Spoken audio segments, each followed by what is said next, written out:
I'm Catherine Hundleby, and I am the director of Windsor's interdisciplinary PhD program in argumentation studies. Because I study arguing and argument, people say, "Whoa, you must be really good at arguing." And yeah, I am, but they think this is something to be frightened of. They say, "Oh, you must win arguments all the time."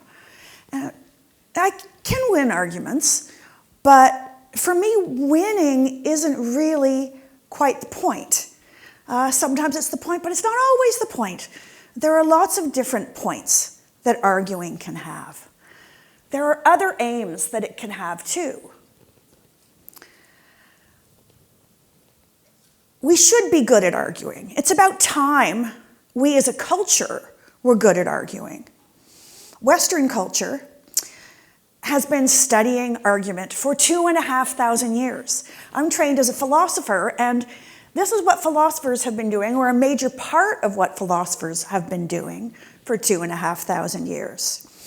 Arguing and studying arguments. But it's not just philosophers either who argue. Everybody argues, right? We argue with people we know. We argue with strangers. We argue with people we like, with people we love, and with people we hate. We argue in professional contexts. We argue at home. We argue on the street. So it's about time we argued well. With the internet, we argue even more as a culture than we have before. We know that we are reading more and writing more with access to the internet than we have in the past, and that means we're arguing more than ever. And so it's about time that we could argue well. For myself, I've actually had to put a moratorium on some of my arguing. Because arguing and argument is so engaging that it can preoccupy me if I let myself do it at lunchtime.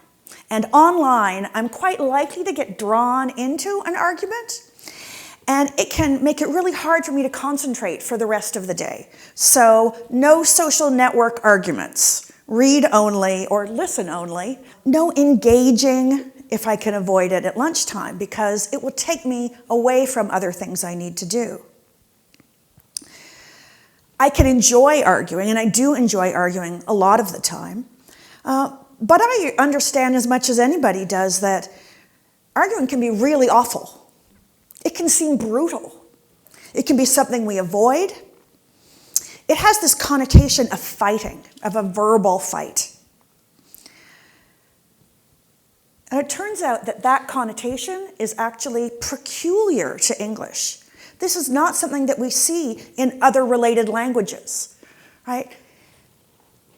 These equivalents of argument and arguing do not have any negative connotations. They do not mean fighting. They do not entail any sort of conflict. And so to understand what's good about arguing and how to argue well, I suggest we can look at what this difference is between other languages and English to see what the good root is. What arguing means in these other languages is reason, offering a reason. That's what it means to argue. And reason is a wonderful thing. Reason is one of the things that sets us apart as humans, that distinguishes what it means to be human, that we reason. It's a really valuable capacity. It makes our lives as rich as they can be. And when we argue, we share reasons. So we can give reasons to other people, offer them to other people. We can also receive them from other people. So arguing is an extremely valuable quality and character of humanity that we should cherish and develop. Reason is a general capacity, and it can do a lot of different things. In the context of arguing, there are various purposes to which we put our sharing of reasons. Sometimes when we think about argument, we think it's all about the content, the what's what, getting the facts straight. And we can get very caught up in the content and not think so much about why we are arguing, what the purpose is, and the various different purposes that we may have. Thinking about these various purposes, I suggest, is how we can learn to live to argue another day. We can make the most of these opportunities to argue. We cannot be beaten down by some of the negative aspects of argument, and we can pursue the positive prospects that arguing offers us. Some of these purposes include venting. That's one of the least attractive aspects, the emotional venting that people do in arguing. We can also negotiate and persuade. It's confusing these things and letting them get too muddled up that keeps us from achieving the strategic purposes that arguing can serve. Now, I've learned a lot about the different functions of argument, the different goals or purposes, what philosophers call the telos of arguing, from Douglas Walton. Doug also has distinguished a particular function of arguing, which he identifies with a type of conversation he calls the quarrel. In the quarrel, people can have two different purposes. One is to vent emotion. The other one is to hurt other people. Argument is often used as an alternative to physical injury. Better to reason things out than go to war. This is part of the value of argument. But sometimes that violent quality, that desire to injure, that desire to impose, can get into our reasoning with other people too. And that's when we've got a quarrel. Even when we're venting emotion, right, that can be really unpleasant for other people too, right? It can be even hurtful to have to endure somebody else venting their feelings on you. So the quarrel is pretty unpleasant.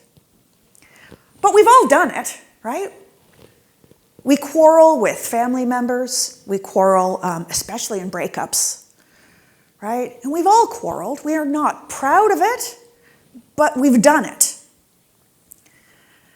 So recognizing that this is one of the things we do with argument, but only one, is part of the key to making the most of arguing. Another purpose to argument is when we use reasons to plant a seed in someone else's mind that may persuade them that our thinking is the right way to think. Persuasive argument. Encouraging others to adopt our opinions and reasoning as their own. Changing someone's mind. Helping someone see things as we do. The person who receives the argument benefits from learning, but the person who gives the argument also has an opportunity to test out their beliefs and test out their reasoning. If I succeed in persuading you, then I know that my reasoning is pretty good. But if I fail to succeed, if I don't succeed, then I maybe have some reasons to doubt my own reasoning. And so I learn something about my own reasoning. Persuasion helps us test our reasoning. And we are very aware of this as a culture, of the ability of persuasive reasoning to test our understanding. So much so that we have developed a sort of sport of this debate, where people compete against each other to see who manages to be more successful in persuasion. In this context, we use rules to make sure that things don't descend into quarrel, right? We make sure that things retain a certain sort of focus and the focus is on the quality of the information and the reasoning. But a debate is a zero-sum game. There is still a winner and a loser. In this way, it's rather like the quarrel. And debates can descend into quarrel. They can deteriorate. Conflict can arise easily when two different people are trying to persuade others that they are right. Michael Gilbert at York University suggests that when we are in a debate with somebody, when we are trying to persuade somebody and we are struggling, that we should look for a common ground. We should see if we can agree on some set of facts or some set of values. Do we at least care about the topic? If so, maybe that's all we have as a common ground, but it's a starting place for us to try to build a shared understanding. He says if you cannot find that kind of common ground, you should give up. Stop. Go no further. Sometimes the best argument is an argument that ends. Continuing to argue when it's not going anywhere is not good arguing. Arguing with someone you agree with can sound strange given our understanding of the English language meaning of argument. However, social scientist Marianne Dory from the University of Paris Descartes, on the right here, has studied a number of cases in which she sees people coming together and giving reasons to support their views, their perspectives, that agree with the perspectives of the other people that are in the conversation. People sort of build on each other's views. And I see this happen in social networking too. I post something, say, about how the new hospital should be downtown. And a friend says, yes, that's right, and adds another reason and explains where they got their information. And then maybe somebody else chimes in and adds further considerations, but all in support of the same view. Or also says that they got the same information, the same supporting evidence from somewhere else. So there's no disagreement here, but people are arguing passionately. In this context, she suggests, we argue as a way of representing ourselves. It's not confrontational or adversarial. It's a way of identifying ourselves, where we stand among other people, asking for recognition of what our beliefs are. I suggest it's rather like taking a selfie. Right? I really liked this dress when I found it. It has an Alice in Wonderland print on it. And so I wanted to share it with people. I wanted to be identified with it. Hey, look at this great dress I found, right? Just as I might, in arguing, say, look at this great idea I found. I think you'll agree with it. What do you think?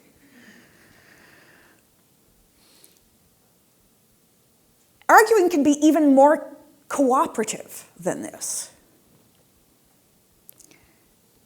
When we negotiate, we have give and take.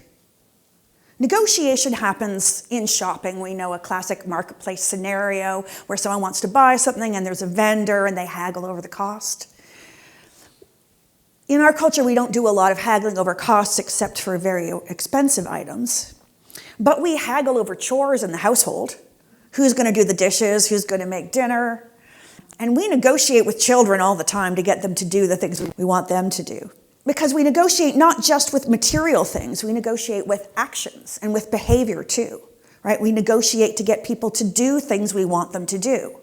In law, in legal reasoning, there's a fair bit of negotiation. There actually isn't so much of the adversarial persuasion that goes on in the courtroom. A lot of legal reasoning involves backroom negotiation, sorting things out, trying to come out with a mutually acceptable compromise. And that is the type of argument that fosters negotiation. And it's important, it's helpful at least, maybe not important, but helpful sometimes to distinguish between arguing that's for persuasion and arguing that's for negotiation. If I'm trying to persuade you to vote for somebody, or that somebody is the best candidate, or that a certain album is the best album of the last year, I would offer you reasons. If I were to offer you money or offer to do you a favor, you would think it was really odd, right? That's not a way to change somebody's mind. So we don't want to confuse persuasion and negotiation. Another positive, collaborative type of arguing is deliberation or inquiry. This is when we share our reasons expressly for the purpose of each other's learning, of putting our understandings together so that we can both learn and come to the best understanding of the situation, get closer to the truth, maybe, or maybe just figure out the most practical path forward. This is not a zero-sum game. This is, in fact, a case in which we both win. Now, the way we can learn from arguing in the form of negotiation and inquiry can also overlap with other forms of arguing. Even the adversarial, persuasive argument of debate can allow us to learn. And Dan Cohen from Colby College, who has a really great TEDx talk called For Argument's Sake, he suggests that even when he loses an argument that's a competitive argument, he gains the most in the sense that he learns. So in the goals of inquiry, he's gained the most, even if he's lost a debate. Now, I'm not quite so generous as Dan in these ways. I like to win. So I pick and choose my goals, and I don't like to get into a competitive argument unless I'm pretty confident of my winning. I think about the different purposes I can have and try to avoid unnecessary conflict. Avoid losing more than I have to. You too can get on task. Learn to argue, live to argue another day by learning what your purposes are, figuring them out, and focusing on those purposes.